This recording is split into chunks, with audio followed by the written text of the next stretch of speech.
What's up, everybody? Brandon here from IGN. I am very excited to share with you a first look at Bandai Namco's upcoming Souls-like action RPG, Code Vein.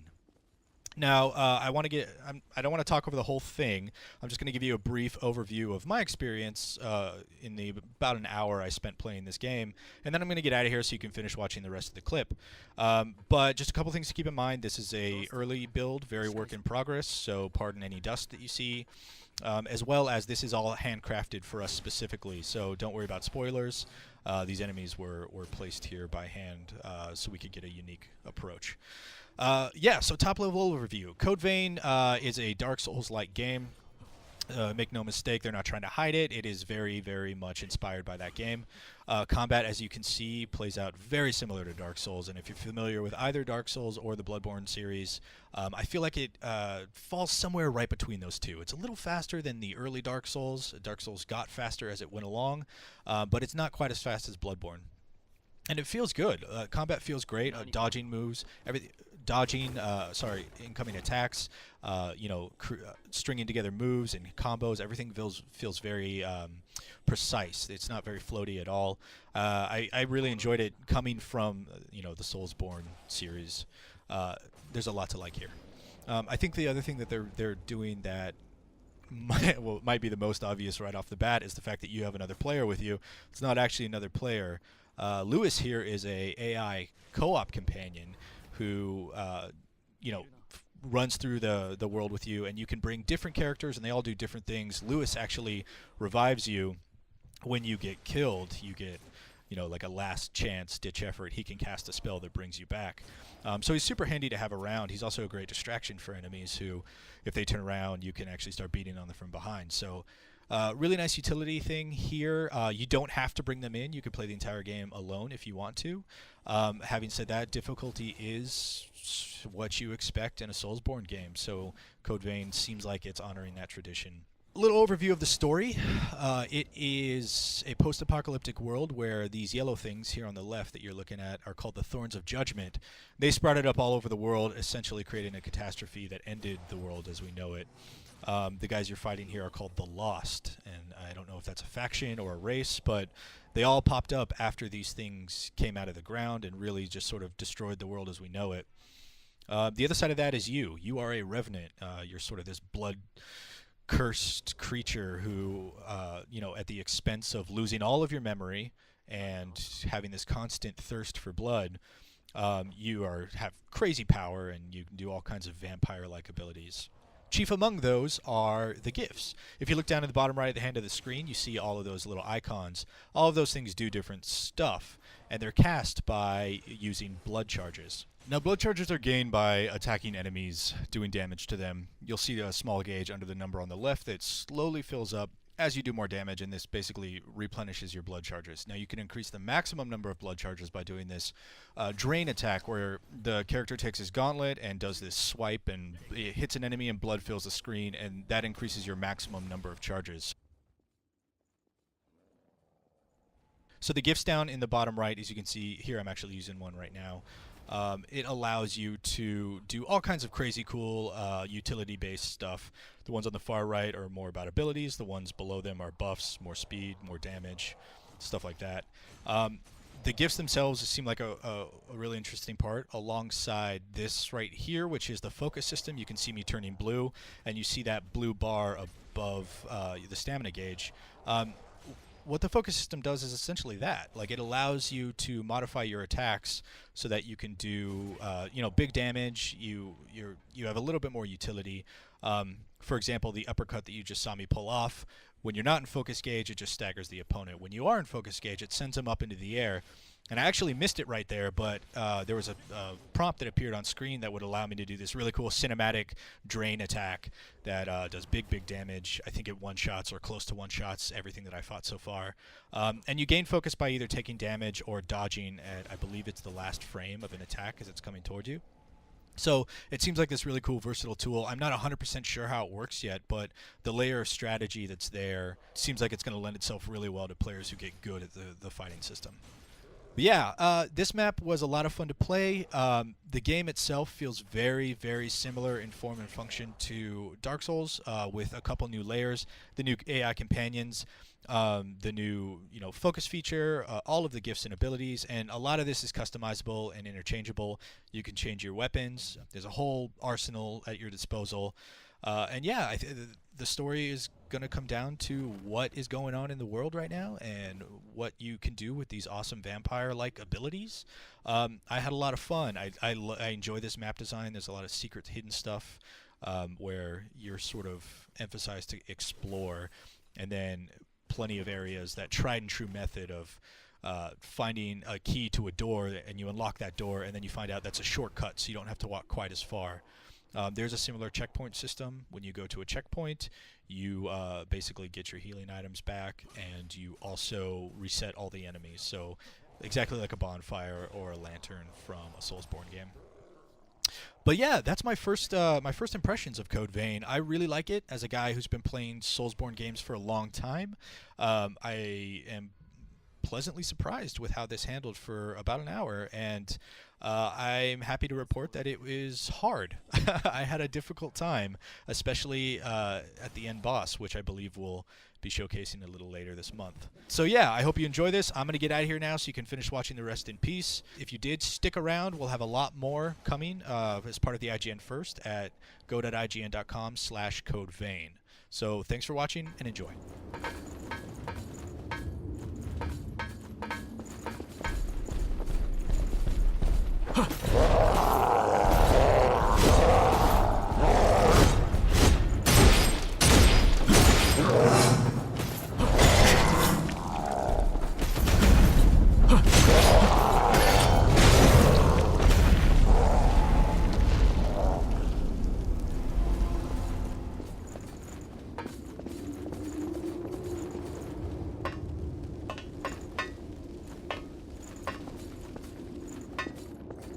ロストだ。まだ距離があるな。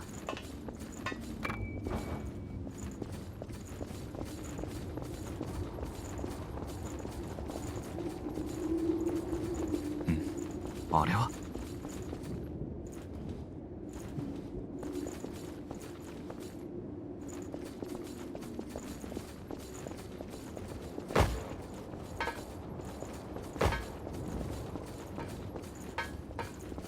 何かあったか。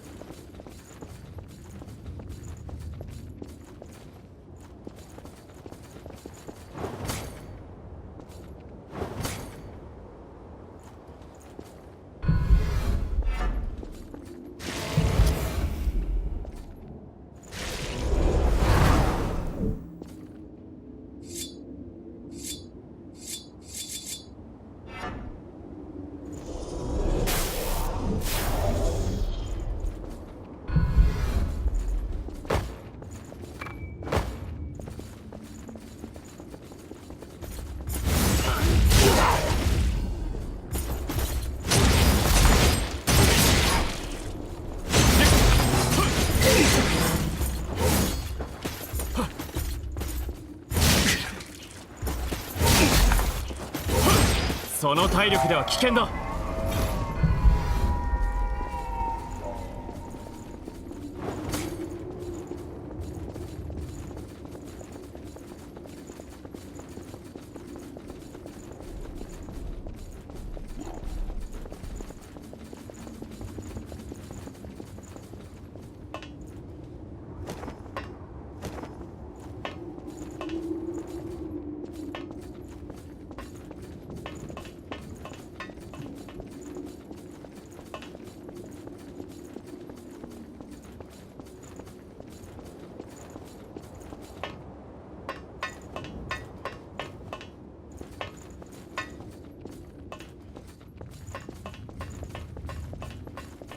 少し観察するか。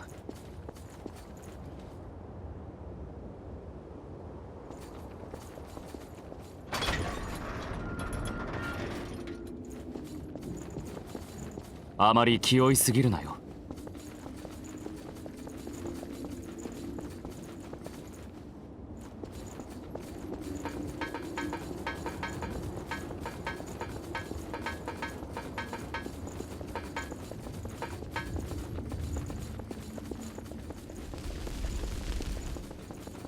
この辺り気になるか？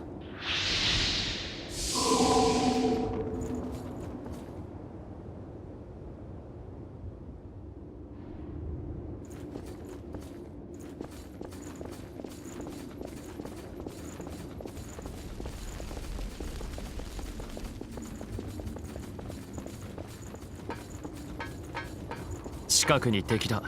気をつけろ。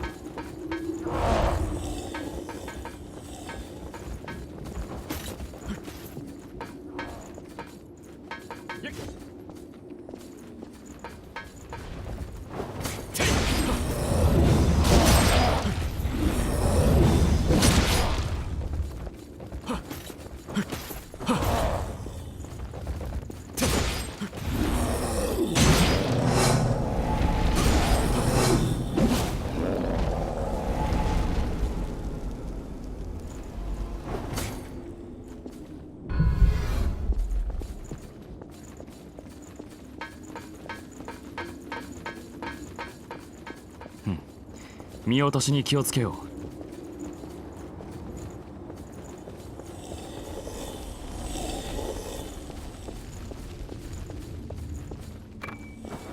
近くに敵だ。気をつけろ。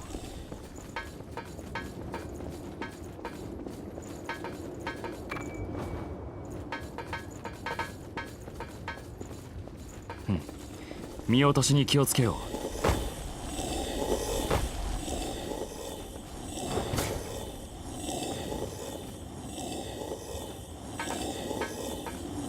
注意しろ。敵だ。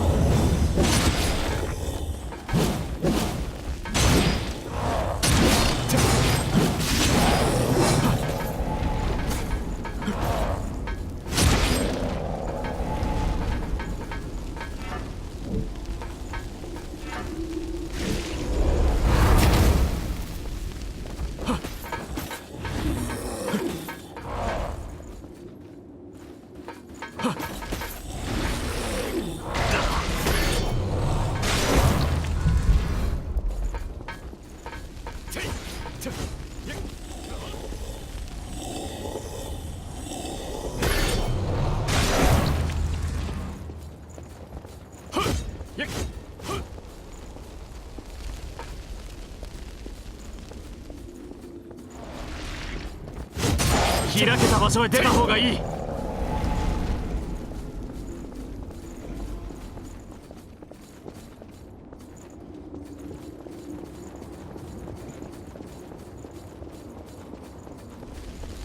ロストだ。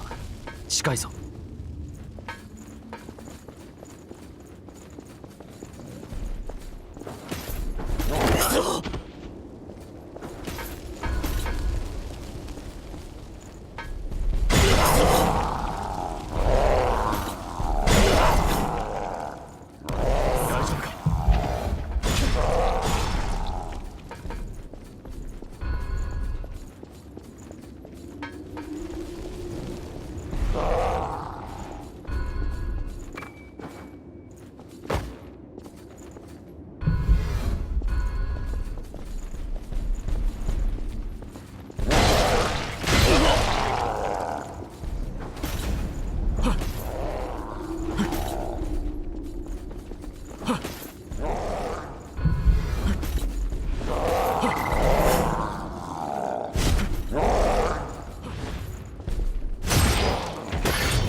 道の判断は任せよう。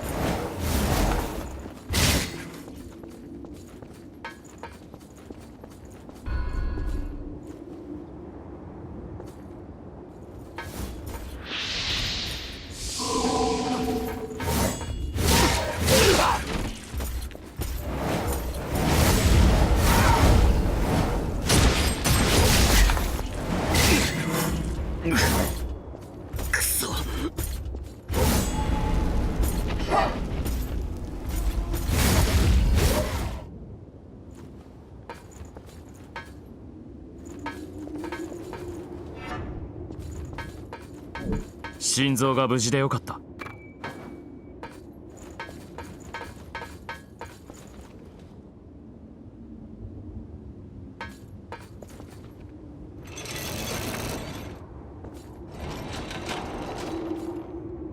いるな。気をつけろ。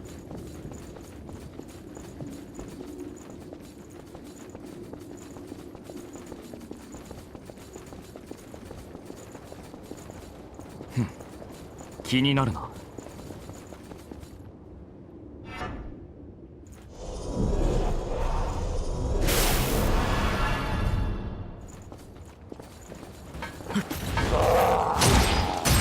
の場所では無理だな。